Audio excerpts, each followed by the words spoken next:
Hello students of class 11th economics बेटे। जैसे कि आपका chapter number first economics and economy चल रहा है, जिसमें मैंने बेटा आपको 2 वीडियोस में समझा दिया है कि इकोनॉमिक्स कहते किसको हैं और इकोनॉमिक्स में चॉइस की कितनी ज़्यादा इंपॉर्टेंस है। ये मैंने आपको समझा दिया है, ठीक है, कि एक प्रोड्यूसर, एक कंज्यूमर और गवर्नमेंट सेक्टर के लिए चॉइस किस हद तक मायने रखती है, ये मैंने आपको समझा दिया है, ठीक है। अब देखो बेटा, आज हम क्या समझेंगे कि माइक्रो इकोनॉमिक्स क्या होता है, ठीक है। माइक्रो इकोनॉमिक्स होती क्या है और इसके बारे में हम क्या बोल सकते हैं। तो देखो बेटा, सबसे पहले आपको इस बुक में समझाने से पहले मैं माइक्रो इकोनॉमिक्स का वैसे मीनिंग समझा देती हूँ। ये आपकी बुक में नहीं है, ये एक्स्ट्रा है, ये आपकी बुक में नहीं है, इसके बारे में आपको पता होना चाहिए। माइक्रो इकोनॉमिक्स में जो हम वर्ड यूज़ करते हैं ना, माइक्रो, MICRO, माइक्रो, वो ग्रीक लैंग्वेज के वर्ड, कौन से, ग्रीक लैंग्वेज से के वर्ड माइक्रोस से आया है, MIKROS, माइक्रोस से आया है। MICRO माइक्रो अब उसका नाम है, पहले उसका नाम था MIKROS, माइक्रोस ग्रीक लैंग्वेज में, ठीक है। और ग्रीक लैंग्वेज में माइक्रोस का मीनिंग क्या था, छोटा, स्मॉल, ठीक है। ये वर्ड था। पहले आपको ये पता होना चाहिए कि ये वर्ड आया कहाँ से और इसका मीनिंग क्या है और अब इसको क्या बोला जाता है। तो माइक्रो इकोनॉमिक्स में वर्ड माइक्रो ग्रीक लैंग्वेज के वर्ड माइक्रोज से आया है, जिसका मीनिंग क्या था, छोटा, ठीक है। यानी कि इकोनॉमिक्स की छोटे लेवल के ऊपर स्टडी। तो ये आपका एक्स्ट्रा है, ये आपकी बुक में नहीं है। तो अब मैं आपको समझाती हूँ मैक्रो इकोनॉमिक्स के बारे में, सॉरी बेटा, माइक्रो इकोनॉमिक्स के बारे में। तो माइक्रो मीन्स स्मॉल, ये देखो, ये तो मैंने अभी आपको बोला कि माइक्रो का मीनिंग छोटा होता है। माइक्रो इकोनॉमिक्स डील करता है इकोनॉमिक इश्यूज़ को जो छोटे लेवल के ऊपर होती हैं, ठीक है ना। यानी कि माइक्रो इकोनॉमिक्स डील्स विद, ये ना ऐसा डिट्टो आपने रट्टा नहीं लगाना, जैसे आपको दिया हुआ है आपने चीज़ों को समझना है और उसको अपनी लैंग्वेज में लिखना है, ठीक है। ऐसा नहीं कि सिंपल इंग्लिश यूज़ कर दो, इकोनॉमिक्स के वर्ड होने चाहिए उसके अंदर, ठीक है। तो माइक्रो इकोनॉमिक्स डील करता है विद इकोनॉमिक इश्यूज, जो इकोनॉमिक प्रॉब्लम्स होती हैं related to small economic unit, छोटे छोटे यूनिट से जुड़ी हुई, जैसे इंडिविजुअल कंज्यूमर, एक कंज्यूमर की प्रॉब्लम्स, एक प्रोड्यूसर की प्रॉब्लम, या फिर एक फर्म की प्रॉब्लम, फर्म में आपको बताऊंगी किसको बोलते हैं, वैसे इंडस्ट्री की प्रॉब्लम, वैसे ही एक छोटे से मार्केट की प्रॉब्लम। यानी कि छोटी छोटी चीज़ों को स्टडी करा जाता है माइक्रो इकोनॉमिक्स में, ठीक है। तो अब देखो, अब ना यहाँ पे वो अलग अलग चीज़ों के बारे में बताएगा। मैं वैसे तो आपने जब लिखना है माइक्रो इकोनॉमिक्स क्या होती है, तो आपके लिए यहाँ से यहाँ तक लिखना बस बेहतर है कि माइक्रो इकोनॉमिक्स ग्रीक लैंग्वेज से वर्ड से आया है, जिसका मीनिंग छोटा होता है, और माइक्रो इकोनॉमिक्स में हम इन टॉपिक्स की स्टडी करेंगे। मतलब ऐसे नहीं लिखना कि वी स्टडीड, मतलब बिल्कुल सिंपल की लिखा नहीं होना, दिखना नहीं चाहिए कि आपने बुक से रट्टा लगाया है, चीज़ों को अपने हिसाब से करना है, ठीक है। तो यहाँ तक आपका लिखना है अगर आपको माइक्रो इकोनॉमिक्स पेपर में आ जाए तो, ठीक है। लेकिन वैसे अगर मैं आपको स्टडी सारी की सारी चीज़ करवाऊंगी ताकि आपको कुछ भी रह ना जाए।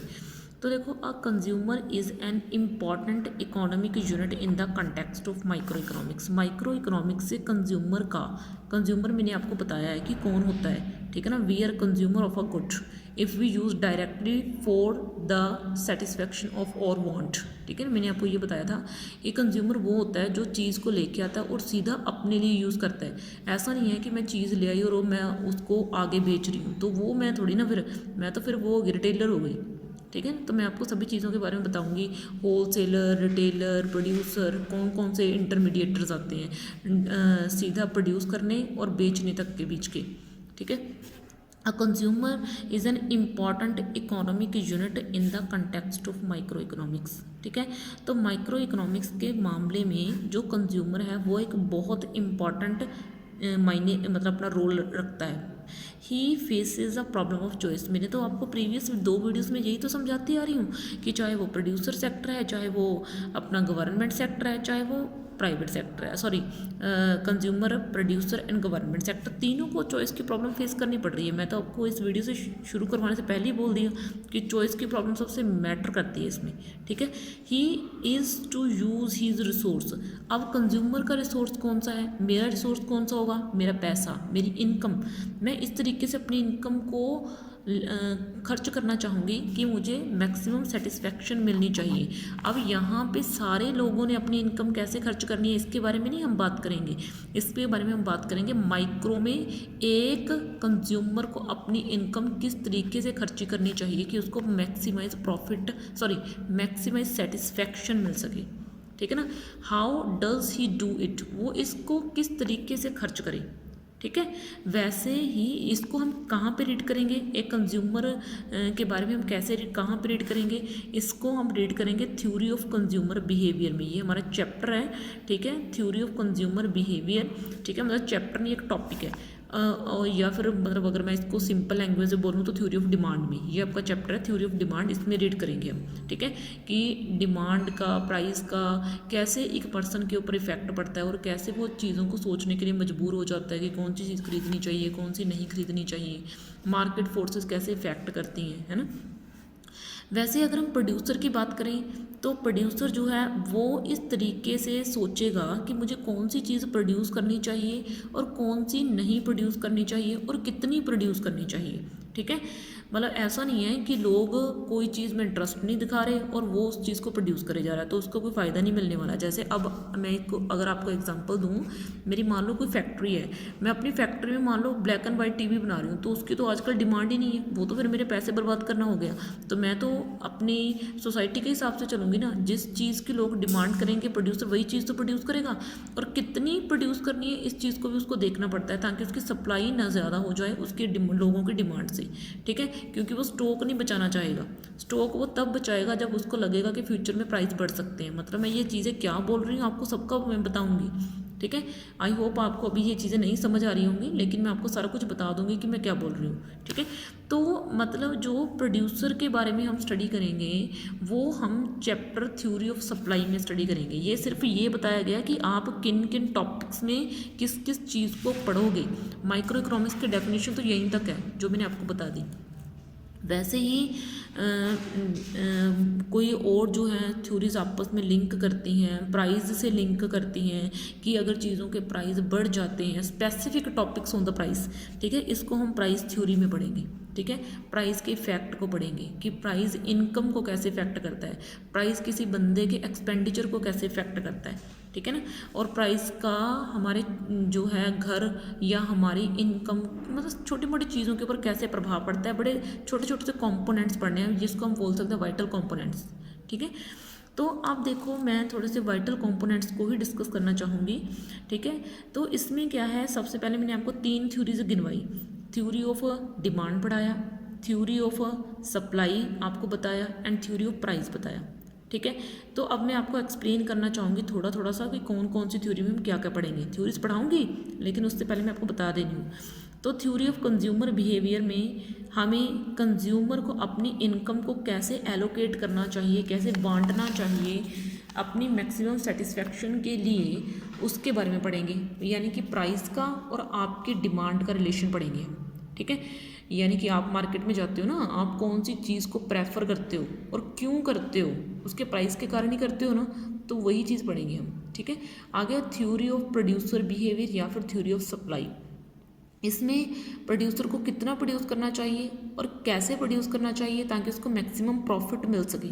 ठीक है, तो इसमें हम प्रोड्यूसर का और प्रोड्यूसर के को होने वाली इनकम या उसके प्रॉफिट के बारे में डिस्कस करेंगे। ठीक है, आगे है theory of price. Theory of price का मीनिंग क्या है कि हमें चीज़ों और सर्विसेज यानी कि गुड्स एंड सर्विसेज का प्राइस कैसे फिक्स करा जाना चाहिए। डिमांड एंड सप्लाई फोर्सेस कैसे हेल्प करती हैं किसी भी चीज़ को प्राइस को मतलब आप है किसी साबुन है, कोई मान लो सोप की बात है, उस सोप का मार्केट में प्राइस 10 रुपीज़ से 20 रुपीज़ है, वो क्यों है। ठीक है, और उसका प्राइस इतना ही क्यों रखा गया, मतलब ऐसी ऐसी चीज़ें हम डिस्कस करने वाले हैं। ठीक है, तो अब देखो उसके बाद में आपको पढ़ाना चाहूँगी थोड़ा मैक्रो इकोनॉमिक्स।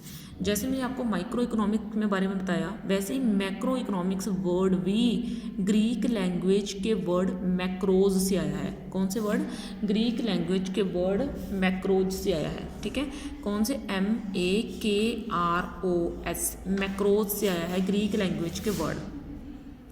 और इस वर्ड का मीनिंग क्या है बेटा, लार्ज। इस वर्ड का मीनिंग क्या है, लार्ज, यानी कि macro means large, in economics large means the economy as a whole.